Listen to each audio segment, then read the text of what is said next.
सभी भक्तों को सादर प्रणाम। फिर से उपस्थित है ब्रह्मा जी का मोह कृष्ण लीला कथा भाग 2 के साथ। श्री सुखदेव जी कहते हैं कि परीक्षित गाय का बछड़ों और ग्वालों का अपने बालकों के प्रति अनन्य प्रेम देखकर बलराम जी आश्चर्यचकित हो गए, क्योंकि उन्हें इसका कारण मालूम न था। वे मन ही मन सोचने लगे, यह कौन सी माया है, कहां से आई है। फिर बलराम जी ने ज्ञान दृष्टि से देखा तो उन्हें ऐसा मालूम हुआ कि इन सब बछड़ों और ग्वाल बालों के रूप में केवल श्री कृष्ण ही श्री कृष्ण है। तब उन्होंने श्री कृष्ण से कहा, भगवान, ये ग्वाल बाल और बछड़े न देवता है और न तो कोई ऋषि ही। इन भिन्न भिन्न रूपों का आश्रय लेने पर भी आप अकेले ही इन रूपों में प्रकाशित हो रहे हैं, इसका क्या कारण है। तब भगवान ने ब्रह्मा जी की सारी करतूत सुनाई और बलराम जी ने सब बातें जान ली। तब तक ब्रह्मा जी ब्रह्मलोक से ब्रज में लौट आए। उनके कालमान से अब तक केवल एक त्रुटि का समय व्यतीत हुआ था। उन्होंने देखा कि भगवान श्री कृष्ण ग्वालबाल और बछड़ों के साथ 1 साल से पहले की भांति ही क्रीड़ा कर रहे हैं। वे सोचने लगे, गोकुल में जितने भी ग्वालबाल और बछड़े थे वे तो मेरी माया में शैया पर सो रहे हैं। उनको तो मैंने अपनी माया से अचेत कर दिया था, वे तब से अब तक सचेत नहीं हुए। तब मेरी माया से मोहित ग्वालबाल और बछड़ों के अतिरिक्त उतने ही दूसरे बालक तथा बछड़े कहां से आ गए जो 1 साल से भगवान के साथ खेल रहे हैं। ब्रह्मा जी ने दोनों स्थानों पर दोनों को देखा और बहुत देर तक ध्यान करके अपनी ज्ञान दृष्टि से उनका रहस्य खोलना चाहा, परंतु इन दोनों में कौन से पहले के ग्वालबाल हैं और कौन से पीछे बना लिए गए हैं, इसमें से कौन सच्चे हैं और कौन बनावटी, यह बात वे किसी प्रकार न समझ सके। भगवान श्री कृष्ण की माया में तो सभी मुग्ध हो रहे हैं, परंतु कोई भी माया मोह भगवान का स्पर्श नहीं कर सकता। ब्रह्मा जी उन्हीं भगवान श्री कृष्ण को अपनी माया से मोहित करने चले थे, किंतु उनको मोहित करना तो दूर रहा, वे अजन्मा होने पर भी अपनी ही माया से अपने आप मोहित हो गए।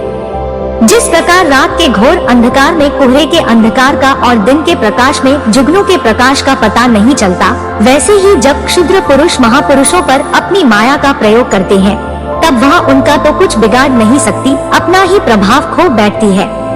ब्रह्मा जी विचार कर ही रहे थे कि उनके देखते देखते उसी क्षण सभी ग्वालबाल और बछड़े श्री कृष्ण के रूप में दिखाई पड़ने लगे।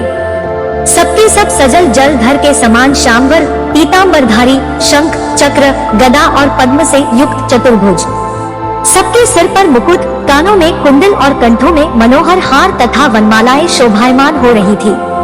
ब्रह्मा जी ने यह भी देखा कि उन्हीं के जैसे दूसरे ब्रह्मा से लेकर तृण तक सभी चराचर जीव मूर्तिमान होकर नाचते गाते अनेक प्रकार की पूजा सामग्री से अलग अलग भगवान के उन सब रूपों की उपासना कर रहे हैं।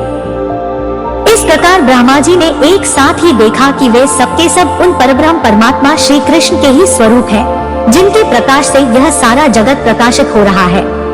यह अत्यंत आश्चर्यमय दृश्य देखकर ब्रह्मा जी तो चकित रह गए। उनकी 11 इंद्रियां क्षुब्ध एवं स्तब्ध रह गई। वे भगवान के तेज से निस्तेज होकर मौन हो गए। परीक्षित, भगवान का स्वरूप तर्क से परे है, उसकी महिमा असाधारण है। वह स्वयं प्रकाश, आनंद स्वरूप और माया से अतीत है। वेदांत भी साक्षात रूप से उनका वर्णन करने में असमर्थ है। भगवान श्री कृष्ण ने ब्रह्मा के इस मोह और असमर्थता को जानकर बिना किसी प्रयास के तुरंत अपनी माया का पर्दा हटा दिया। इससे ब्रह्मा जी को बाह्य ज्ञान हुआ। वे मानो मरकर फिर जी उठे। सचेत होकर उन्होंने ज्योतियों करके बड़े कष्ट से अपने नेत्र खोले। तब कहीं उन्हें अपना शरीर और यह जगत दिखाई पड़ा। फिर ब्रह्मा जी जब चारों ओर देखने लगे तब पहली दिशाएं और उसके बाद तुरंत ही उनके सामने वृंदावन दिखाई पड़ा। ब्रह्मा जी ने देखा कि जैसे भगवान श्री कृष्ण पहले अपने हाथ में दही भात का कौर लिए ग्वालबाल और बछड़ों को ढूंढ रहे थे, वैसे ही अब भी अकेले ही उनकी खोज में लगे हैं। भगवान को देखते ही ब्रह्मा जी अपने वाहन हंस पर से कूद पड़े और सोने के समान चमकते हुए अपने शरीर से पृथ्वी पर दंड की भांति गिर पड़े। उन्होंने अपने चारों मुकुटों के अग्रभाग से भगवान के चरण कमलों का स्पर्श करके नमस्कार किया और आनंद के आंसुओं की धारा से उन्हें नहला दिया। वे भगवान श्री कृष्ण की पहले देखी हुई महिमा का बार बार स्मरण करते, उनके चरणों पर गिरते और उठ-उठकर फिर गिर पड़ते। इसी प्रकार बहुत देर तक वे भगवान के चरणों में ही पड़े रहे। फिर धीरे धीरे उठे और अपने नेत्रों के आंसू पोंछे। प्रेम और मुक्ति के एकमात्र उद्गम भगवान को देखकर उनका सिर झुक गया। वे कांपने लगे। अंजलि बांधकर बड़ी नम्रता और एकाग्रता के साथ गदगद वाणी से वे भगवान की स्तुति करने लगे। आपको यह भक्ति विशद कथा कैसी लगी कमेंट करके जरूर बताइए और ऐसी ही धार्मिक कथाओं के लिए हमारे चैनल को सब्सक्राइब भी कर लीजिए।